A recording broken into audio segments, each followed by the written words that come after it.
Well, good afternoon, everyone. Before we go too far, I don't know about you, but those 3 minutes I found to be very nourishing. I think that particularly now, when the challenges of the day require that we be nimble and agile of foot, to move to keep up the banner of justice in the face of so many real-time trials and tribulations. So having a moment to just sit in silence and to know that you're sitting in silence with brothers and sisters who are probably all yearning, like you're yearning, for just a little space where you can regard just how wonderful life is and yet just how much work we have to do to redeem life and make not just our lives matter, but all lives matter. And in this instance, for the sake of this session, to elevate black lives so that black lives matter. I'm honored to be here, and thank you, Owsley and Mustafa and the other fine men and women who work here with the Festival of Faith, and thank you for coming out on a rainy Friday afternoon. You thought it not robbery to be in the house where people of faith would be talking about how faith stands for justice and how faith, again, for this session, can support perhaps one of the most important social justice movements in this country, and that movement is Black Lives Matter. So it was a real honor to be here with you, and in a moment I'm going to bring up the panel, but I want to try to set the stage.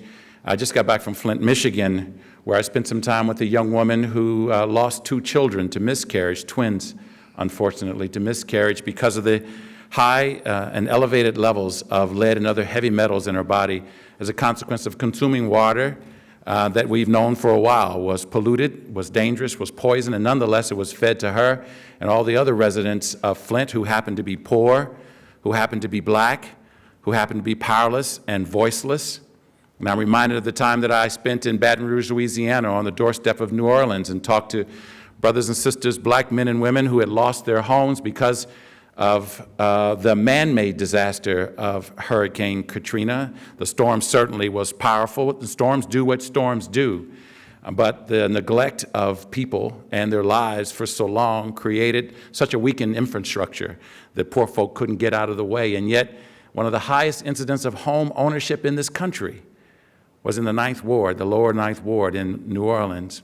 Folks who lost their homes owned those homes. And now I'm reminded of my own hometown of Louisville, Kentucky, at its annual celebration of the Derby and how wonderful that is. And those of us who are Kentuckians, how proud we can be of our community, even though we know some of the tortured history of the Derby itself. And yet we had a terrible incident where one teenager shot at another teenager. And I think about all of these things, and I think about my role as a man of faith. And I think about my role in my life as a black man. And I am drawn to the same conclusion that so many young black men and women around the country, and for that matter, white and Latino, Asian, straight, gay, folks of every religious background, able-bodied, and those who are differently abled, who in moments now, it seems with increasing regularity, are lifting up the cheer, lifting up the challenge that Black Lives Matter. And I think it is fitting that we at the Festival of Faith consider that for a moment. Would you please just turn to your neighbor? And can you make your lips to say to your neighbor, neighbor, Black Lives Matter?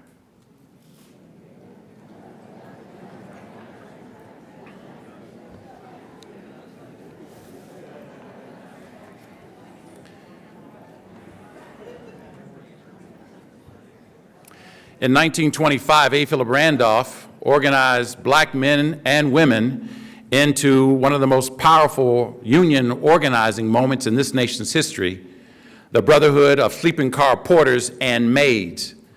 Now, my mother used to tell me that the winner gets to tell the story, and so the dominant narrative leaves off the "and maids." But the true story is there were men and women, black men and women, who were suffering, laboring for next to nothing under conditions that were dehumanizing, who banded together and were determined in their day, in their own moment, to say that their black lives mattered.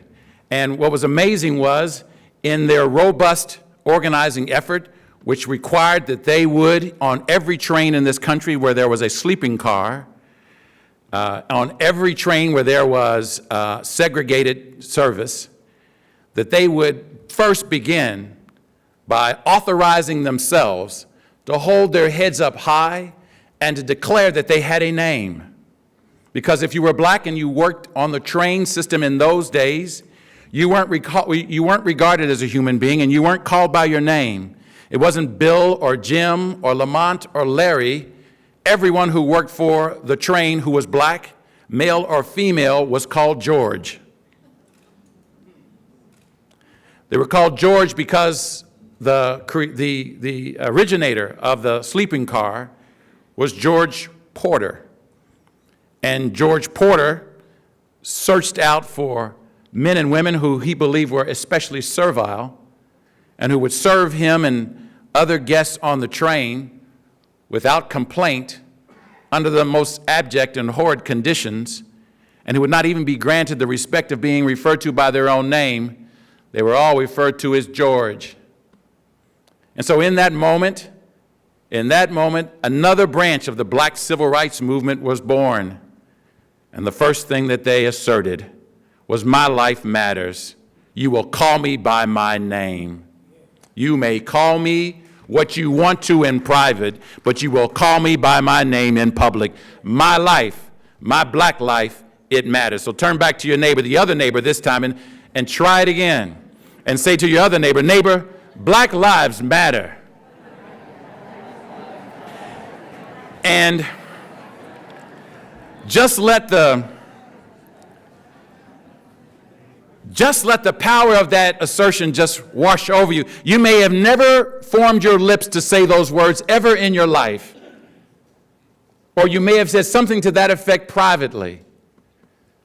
But for the last minute, you've made a public declaration that black lives matter. And why is that important?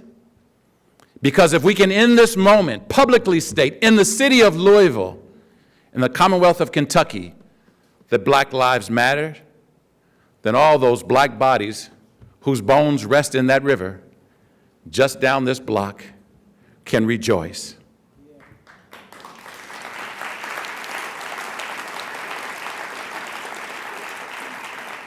There was a time in this city when black lives didn't matter. One could suggest that time continues till today. But let me tell you, that is not our destiny. By virtue of our collective energy here today and how we intend to conduct our lives, we can begin to challenge that and any other restriction on human dignity and human respect. So for the next hour or two, we're going to have a great opportunity to have an amazing conversation with three amazing public intellectuals, and I would say public theologians, who have been advocating not only that faith has a role in the public square, but that black lives matters to them in ways that are important to them as people, in ways that are important to them in their ministry, and in ways that are important to them in terms of how they live their life and conduct their lives.